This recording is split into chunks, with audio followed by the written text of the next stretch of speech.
The new Shape Sequencer is the heart of Hive's new features. It offers a total of 8 envelope segments. When you click them, a magnified view of the selected shape will open in the hexagon, and you can start editing. Each step has a choice of 3 basic shapes: sawtooth, square, and triangle. When you click and drag in the magnified view, you can change the curvature. Sawtooth is pliable like a rubber band. Square changes its pulse width. Triangle morphs from a sine-like waveform to a spike. A double click resets to the default curve. When you hover in the magnified view, handles appear on either side of the shape. You can drag them up and down to adjust the overall level, and even invert the shape by dragging the right handle above the left one.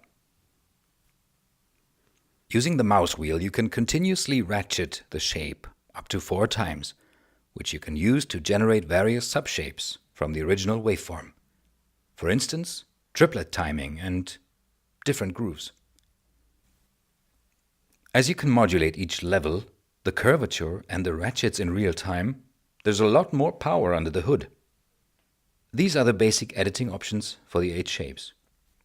You can also navigate by clicking the adjacent ends of the magnified view.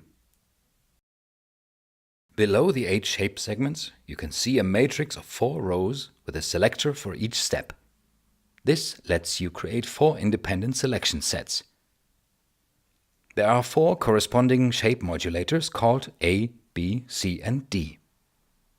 Shape mod A sequences through the shapes selected in the upper row, while B sequences through the shapes in the second row, and so on. Each of those modulators can have its own speed, with independent order and loop modes.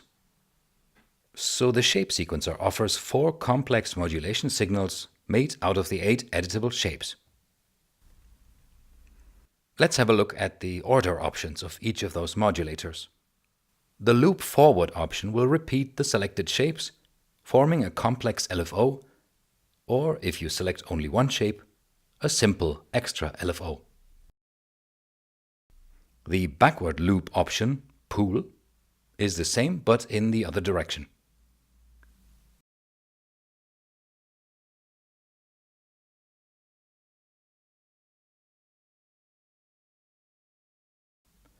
The random option plays an endless, random sequence of the selected shapes in each modulator.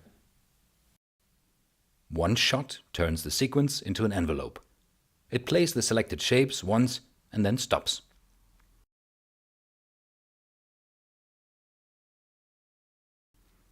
The final 2 modes are fundamentally different. They only play a single shape from the selection per note and only once. One by one, steps through the shapes with each note, which can add subtle variety, for instance when emulating the analog hardware synthesizers. When used with single trigger, it starts from the beginning and only jumps to the next shape while you're playing legato. This mode is ideal in conjunction with Hive's arpeggiator and sequencer. It starts at the first step together with the sequencer and remains in sync. The one random mode works like one by one, but selects a random step for each note.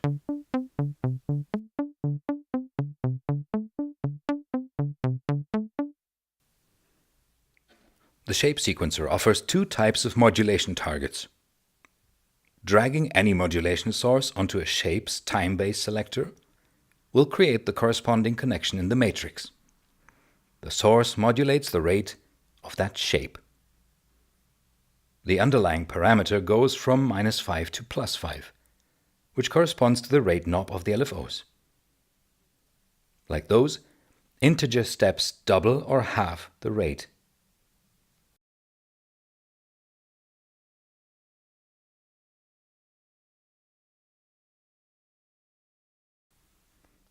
In the Shape Sequencer menu of the matrix, you will also find targets for the shape with A, B, C, and D in parentheses. Including these modulation targets means you can dynamically modulate all shape parameters. The effect is audible in all 4 shape sequencers, but you can constrain them to certain steps. Selecting steps in the colored area works for sequences as well as modulation target steps. The max value modulation only takes effect on steps that are selected for shape mod A. The min value modulation only takes effect on selection B, curve only on C, and ratchet only on D. So the selection of shapes doesn't only affect the playback of the shapes, but also the modulation targets. That was a brief overview of the new modulation options and features in Hive 2.0. Enjoy!